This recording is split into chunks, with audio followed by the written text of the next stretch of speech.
Hello दोस्तों, आप सभी लोगों का आपकी यूट्यूब चैनल स्टडी विद के क्लास में स्वागत है।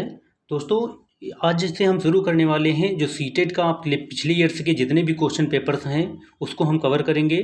और सीटेट के जो सीडीपी सेक्शन है, पहले हम सीडीपी को पूरी सॉल्व करेंगे, जो पिछले जो 9-10 साल के जितने भी पेपर्स आए हैं उनकी, और पूरा आपको सॉल्यूशन देंगे हम। तो इस वीडियो में हम बात करेंगे जो 2011 का आपका पेपर हुआ था, 26 जून 2011 को आपका ये सीडीपी हुआ था। तो सीटेट का पेपर फर्स्ट है ये, और कक्षा 1 से 5 तक के लिए है। तो आप हमारे साथ लगातार बने रहिए और चैनल को सब्सक्राइब कर दीजिएगा, वीडियो को लाइक कर दीजिएगा और कमेंट करके अवश्य बताइएगा कि हमारा ये प्रयास आपको कैसा लगा। तो समय न लेते हुए हम शुरू करते हैं। पहला क्वेश्चन है, थोड़ा जूम कर लेते हैं क्योंकि अच्छे से दिखाई भी दे।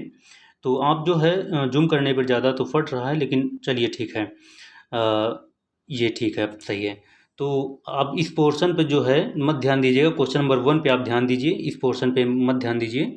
तो शुरू करते हैं। पहला क्वेश्चन है कि शिक्षा के क्षेत्र में पाठचर्या शब्दावली की ओर संकेत करती है, किसकी ओर संकेत करती है?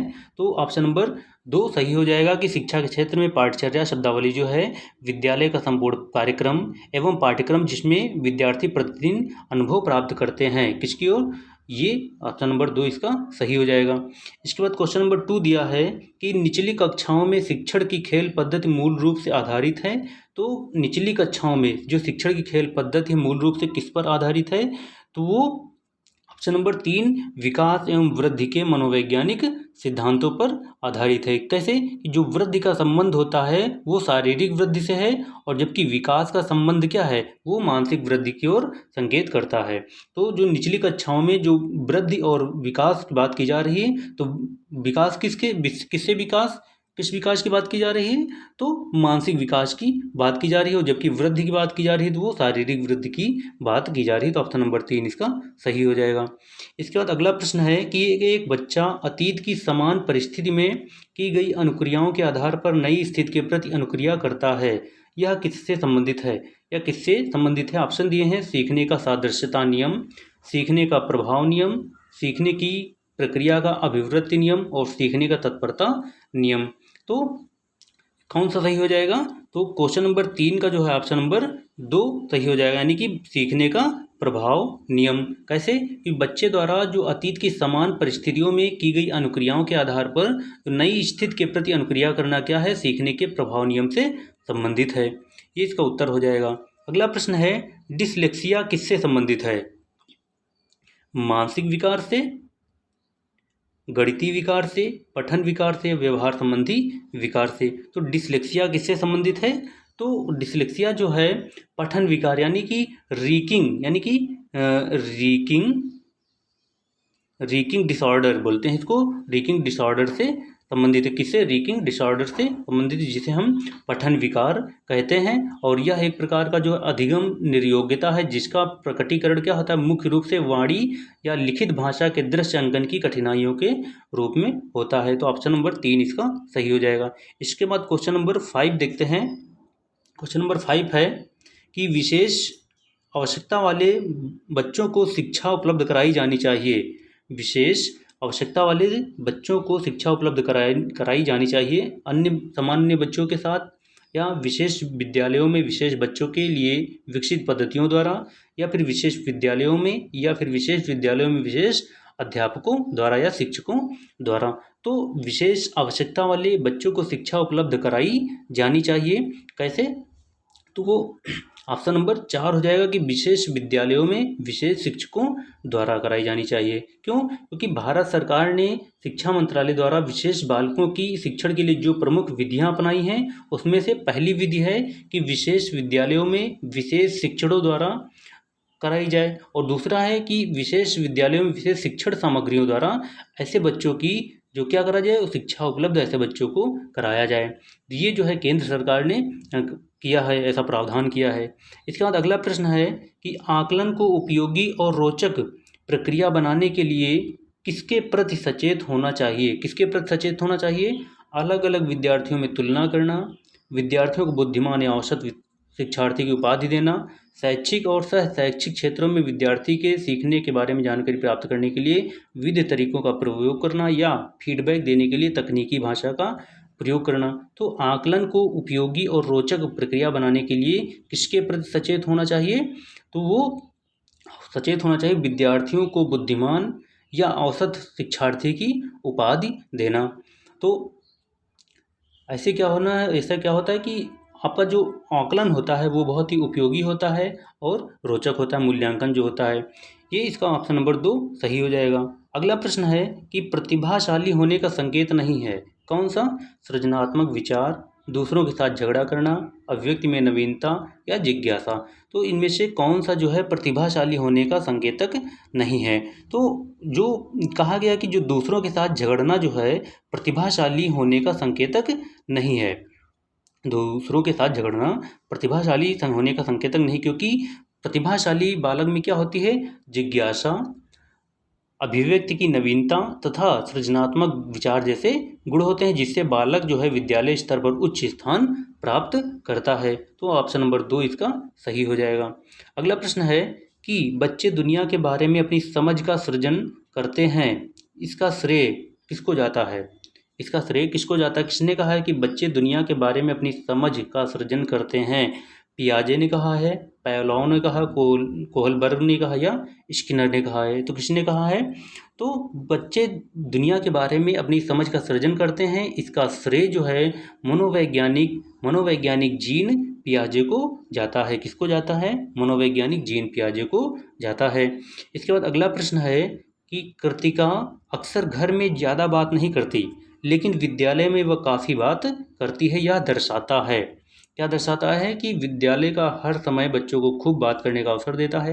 क्या ये सही होगा? तो ये हो नहीं सकता। इसके बाद अगला ऑप्शन जो दिया है कि शिक्षकों की यह मांग होती है कि बच्चे विद्यालय में खूब बात करें, तो ये भी सही नहीं होगा। इसके बाद है कि कृतिका को अपना घर बिल्कुल पसंद नहीं है, तो ऐसा कभी हो ही नहीं सकता कि किसी को अपना घर पसंद ना हो। और उसके बाद है कि उसके विचारों में विद्यालय में मान्यता मिलती है, तो ये सही है कि उसके विचारों को विद्यालय में मान्यता मिलती है। कृतिका द्वारा घर में ज़्यादा बात नहीं करना तथा विद्यालय में ज़्यादा बात करना यह दर्शाता है कि उसके विचारों को विद्यालय में मान्यता मिलती है और घर में मान्यता कम मिलती है, तो इसलिए वो जो है विद्यालय में ज़्यादा बात करती है और घर में कम बात करती है। इसके बाद 10 नंबर प्रश्न है कि एक शिक्षक को अपने विद्यार्थियों की क्षमताओं को समझने का प्रयास करना चाहिए। निम्नलिखित में से कौन सा क्षेत्र इस उद्देश्य के साथ संबद्ध है? शिक्षा समाजशास्त्र या सामाजिक दर्शन या मीडिया मनोविज्ञान या शिक्षा मनोविज्ञान? तो कौन सा क्षेत्र इस उद्देश्य के साथ संबद्ध है? तो जो क्षेत्र है वो शिक्षा मनोविज्ञान का क्षेत्र है कि एक शिक्षक द्वारा अपने विद्यार्थियों की क्षमताओं को समझने का प्रयास करना उसके शिक्षा मनोविज्ञान के उद्देश्य के साथ संबद्ध है। तो ऑप्शन नंबर 4 इसका सही हो जाएगा। और क्योंकि क्या होता है कि जो एजुकेशनल साइकोलॉजी में वृद्धि, संवेग, समस्या समाधान, अभिवृत्ति, अभिरुचि जैसे विषय जो हैं अध्याय के रूप में वर्णित होते हैं, इसलिए जो है शिक्षा मनोविज्ञान में से संबंधित होना चाहिए। इसके बाद अगला प्रश्न है कि सीखने की प्रक्रिया में अभिप्रेरणा क्या है? सीखने की प्रक्रिया में प्रेरणा क्या है?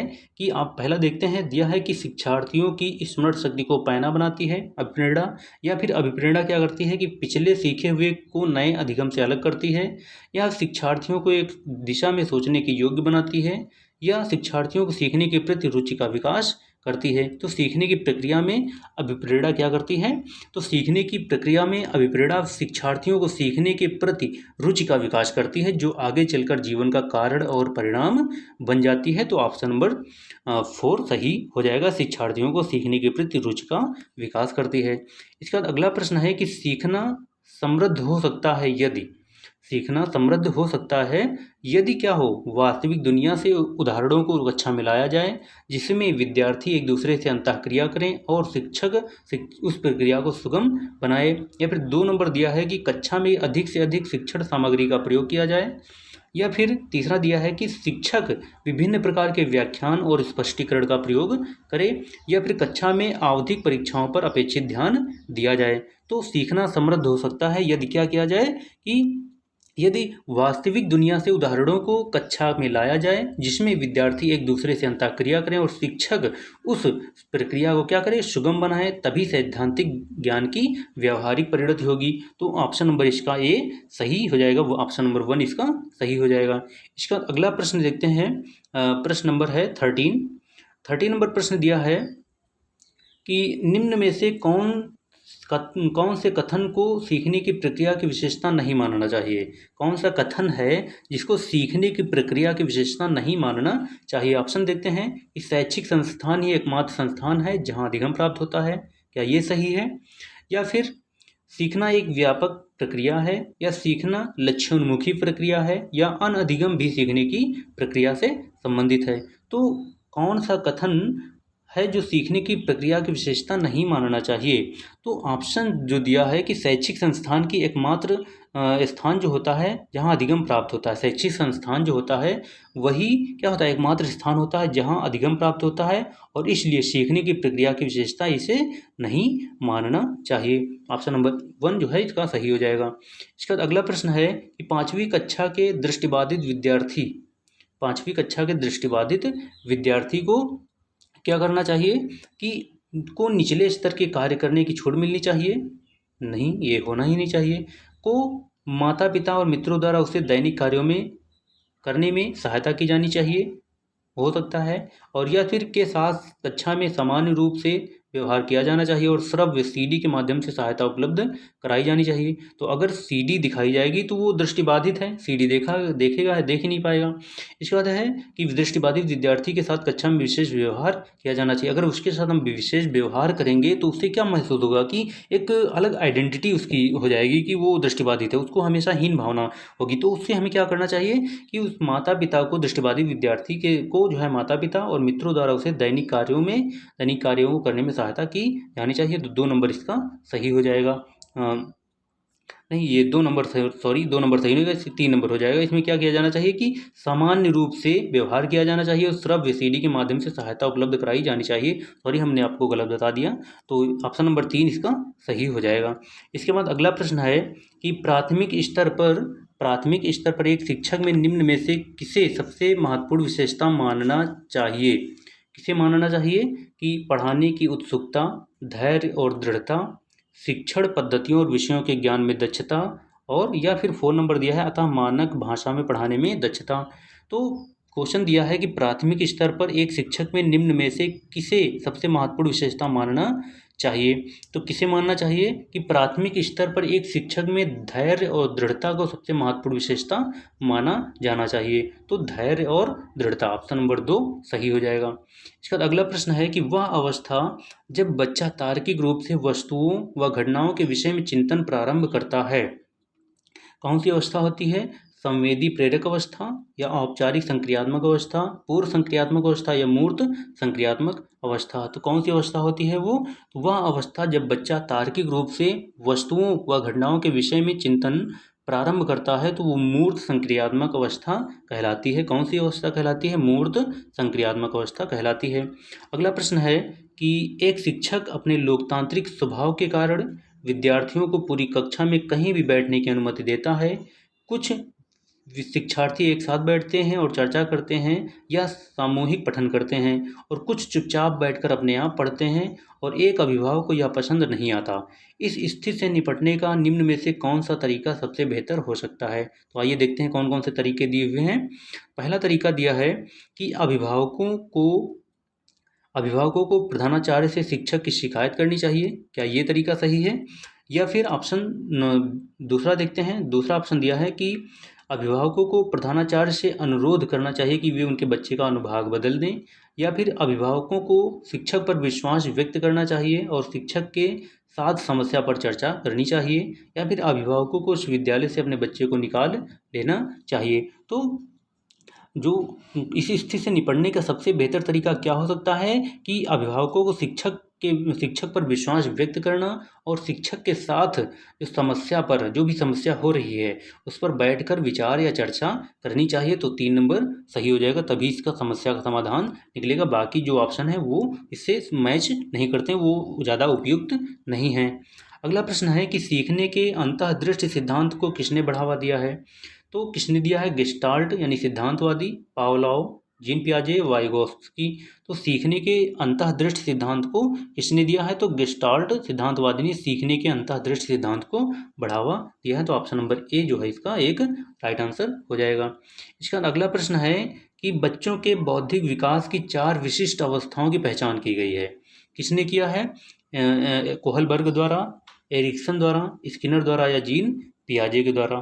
तो इसका जो उत्तर हो जाएगा कि जीन पियाजे द्वारा बच्चों के बौद्धिक विकास की 4 विशिष्ट अवस्थाओं की पहचान की गई है, ये जीन पियाजे के द्वारा। तो 4 अवस्थाएं कौन सी हैं?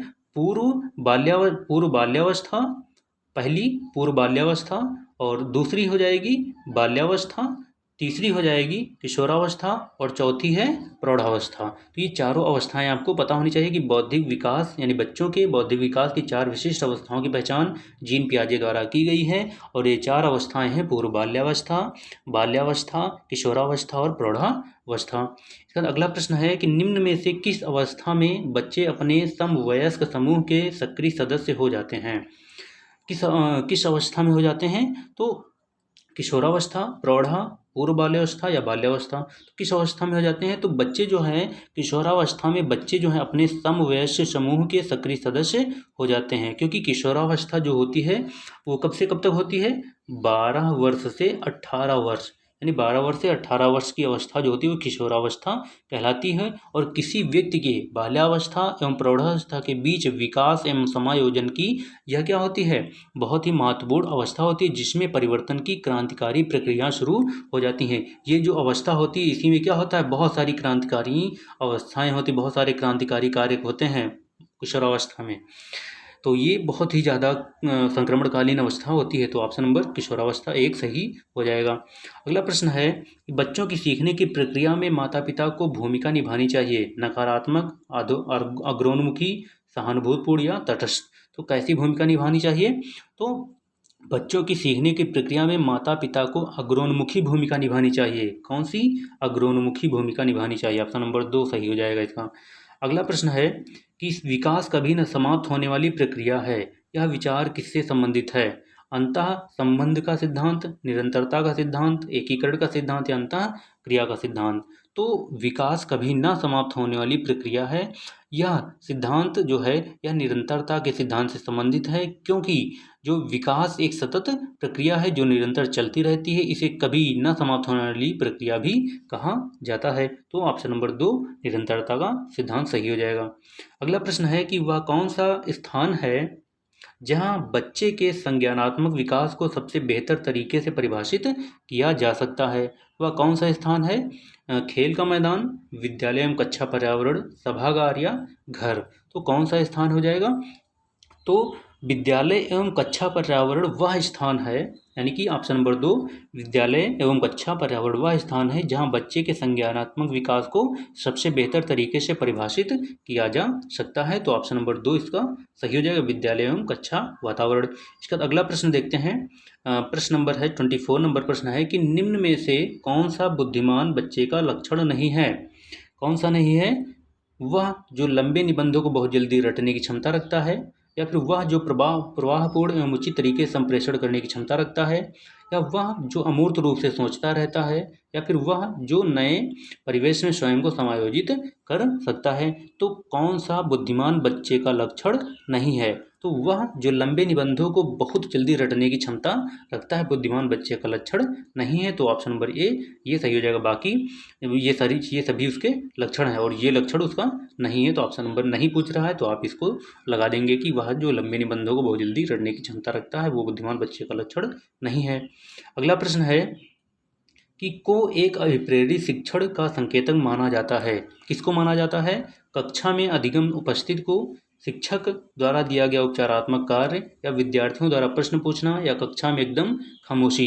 किसको एक अभिप्रेरित शिक्षण का संकेतक माना जाता है? किसको माना जाता है? तो विद्यार्थियों द्वारा प्रश्न पूछने को एक अभिप्रेरित शिक्षण माना जाता है।